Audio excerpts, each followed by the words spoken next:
Hello, kids! Ang amazing, my little scientist! Can you show me your pretty smiles? Alright, beautiful! Sir, misses you so much na kasi mga anak. Hoping you're doing good with your loved ones at home. So by the way, today's subject with yours truly will be all about scientific-based knowledge and discovery in science. Are you ready na po? Siyempre naman po, Sir Drew. Okay.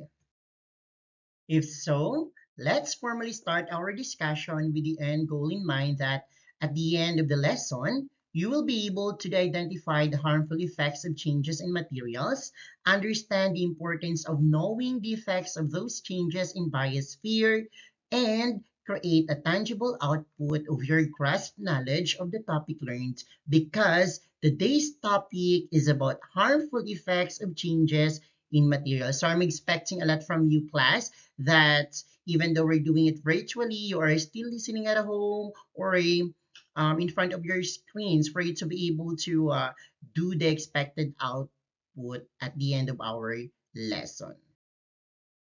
All right, before I formally start our main topic this morning, class, as a sort of review, one of our previous lessons in science was about the states of matter. Again, what are the three states of matter, class? Okay, so we found out that material changes from one state to another, be it physically or chemically. So as you can see, we have there the gas, liquid, and solid, and those are the three states of matter. As a sort of review, as you can see, three states of matter can easily be compared through the illustrated particles on screen, where we can say that among the three, the solid state has the most compressed or compact particles, kumbaga ay sobrang tightly bonded yung kanyang mga particles, making it solid in literal observation. That is why this state is the only materials that can hold its own shape, or should I say cannot follow the shape of the container. Example is, let's say for example, meron tayong isang chalk or two or more chalk. Pag nilagay po natin siya or ito doon sa loob ng glass, it won't follow the shape of the glass or the container because it has its own shape or it can hold its own shape.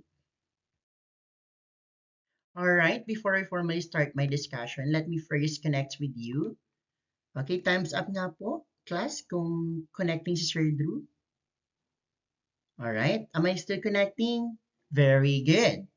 Okay, first in our list is the too much evaporation. By the way, this first effect is an effect happens when there's a change in material physically.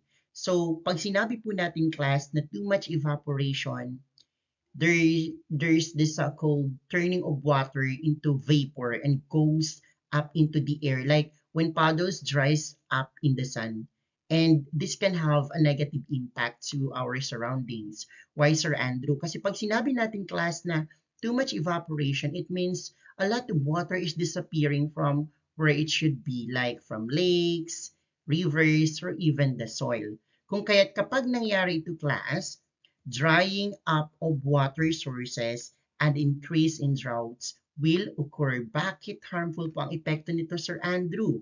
Kasi kapag natuyo ang mga pinagkukunan natin ng tubig or yamang tubig kagaya ng mga lawa at sapa, maaring mahirapan ang mga living things like animals, hayop, plants, halaman, and even as humans to survive on Earth. And if the sources of water in the ground can no longer sustain the large mass of land, mararanasan natin ang tagtuyot na kung saan ay mahihirapan tayo makapag-produce ng halaman. And we all know na tayo po ay nakadepend sa mga halaman natin when it comes to the source of food, especially our farmers who rely their living on farming. Second one is the melting of glaciers. Pag sinabi natin glaciers, class, these are huge masses of ice that are very important or sobrang halaga because they store a lot of fresh water. And so when they melt, they turn into water which flows into river and oceans. Sir, hindi po ba positive effect yun? Because parang kabaliktaran siya ng previous change.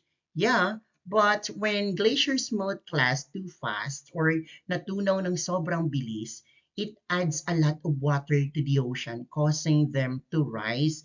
And this phenomenon class can can cause flood coastal areas where many people live and can damage homes and buildings. And aside from that, animals like polar bears and seals in polar regions who rely on glaciers for hunting and eating might lose their habitat or tirahan kapag natunaw ang yelo, making it harder for them to survive.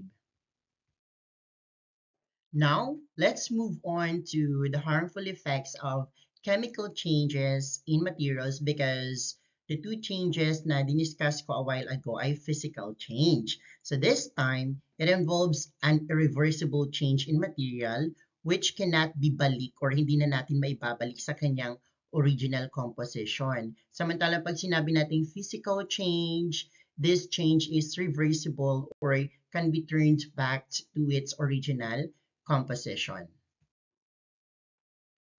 Number one chemical change that might lead to harmful effects class is the air pollution. I think you are all familiar with this one. In Tagalog, ito yung tinatawag nating pollution sa hangin. Sir, why is it categorized as chemical change? Because class, this happens when harmful gases into the air dala ng chemical change like burning of plastics, cars burn fuel, factories produce smoke, or exercise on the ground. Remember class, na lahat ng nangyayari sa ating kapaligiran ay sanhi ng mga maling gawain natin or hindi tamang pangangalaga natin sa ating kalikasan, right? Kaya I think this lesson is relevant today kasi kung napapansin ninyo, the kalikasan is taking a revenge on us people through environmental calamities. And one of this is the air pollution where people experience breathing problems, especially older kids and adults. Pwede itong mag-cause ng coughing, asthma, and other respiratory problems. And the most alarming is this can be a reason to totally damage our Earth's atmosphere and even lead to global warming na can cause extreme weather events like hurricanes and droughts. The second one is water contamination. Take note of this class that chemical changes can also happen or pwedeng mangyari like when factories or pabrika dump waste into the rivers or ilog o di kaya when fertilizers from farms wash into lakes.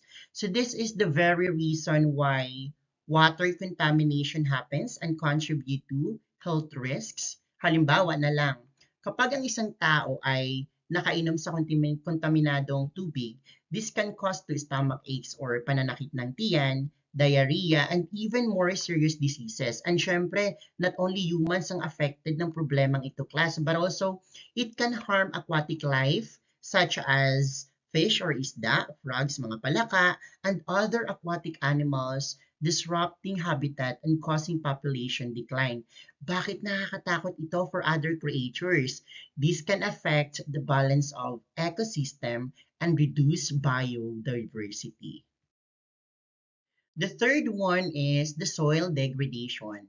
It happens naman class when pesticides, herbicides, or other chemicals are used in farming or gardening or sa paghahalaman.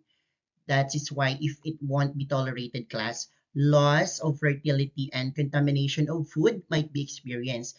Nangyayari ito class kapag too much na ang gamit ng inorganic fertilizers kasi it can kill helpful organisms like earthworms and bacteria, making it hard for plants to grow.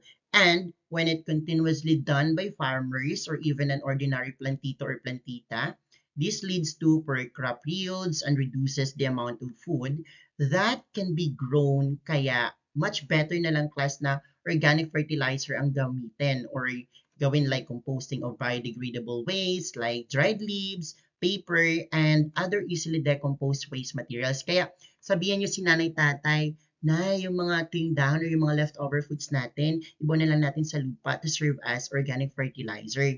And another one is contamination of food, where plants absorb chemicals from the soil that might end up in the food we eat, and eating such food from plants class or plants contaminated with harmful chemicals can cause health problems over time.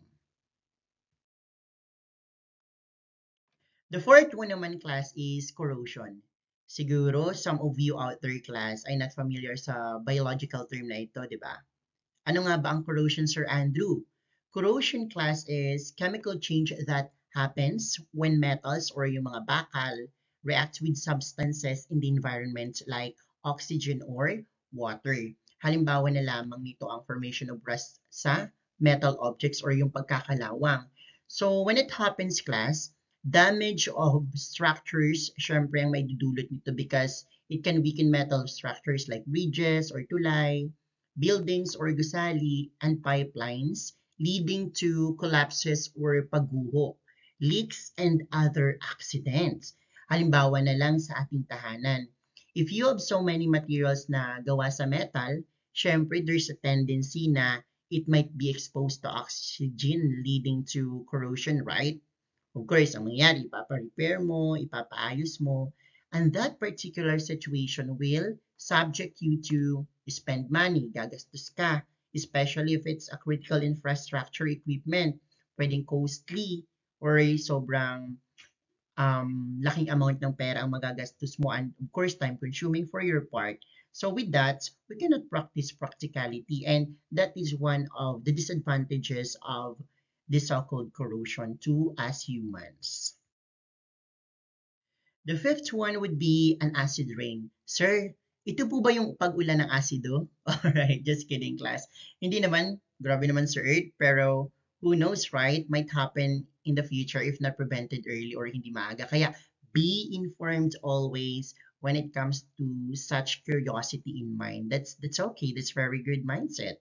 Kasi going back lang sa tinatawag nating acid rain, pag sinabi nating acid rain class, it happens or nangyayari kapag nagkaroon ng chemical reactions in the atmosphere or above surface of the earth producing acids that fall back to its ground as rain, snow, or fog.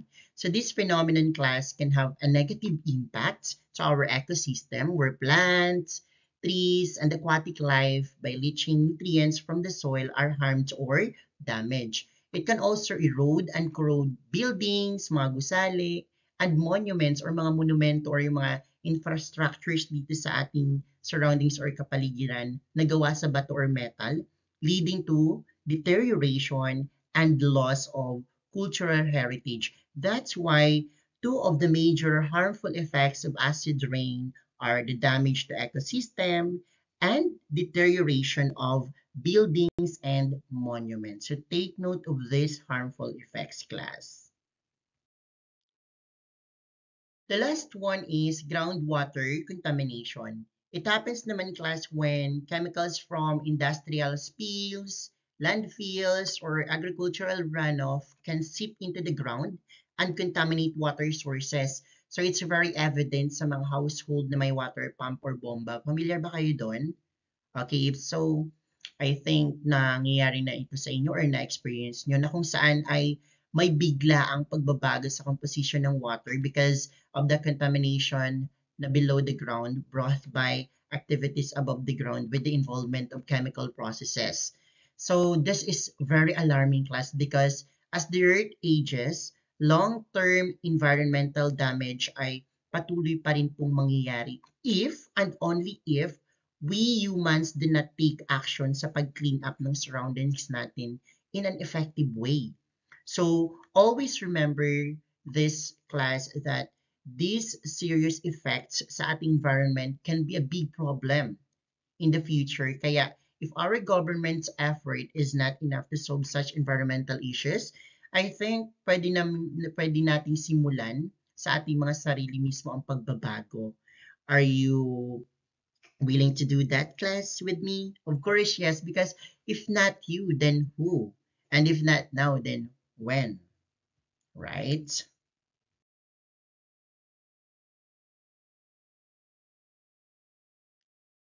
All right, to sum it up, sabi niya, our very being, essence, health, and happiness depend on Mother Earth. Kaya what we do now reflects the future. And always take note of this, class, that Changes that protect animals and plants are good, while those that destroy their homes are harmful. Also, if the change or ang pagbabago keeps people safe and healthy, it's a positive change. Now, may natutuhan ba kayo kay Sir Andrew?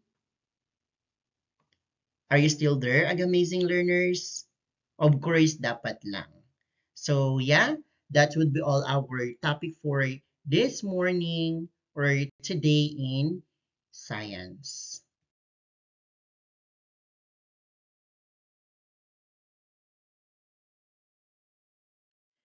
This time, it's your turn to share to me your understanding of the lesson through a poster showing her to our Mother Earth.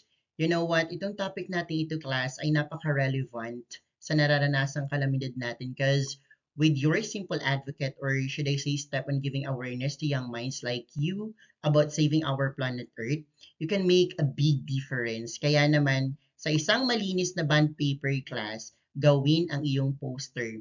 Try to upload it on your personal social media account and say something about this. Okay? Did you get me? If so, enjoy your task, kids. Bye-bye. Thank you for listening. And for your assignment, enjoy your weekend. Spend time with your family, friends, and loved ones. Mabuhay. Take care.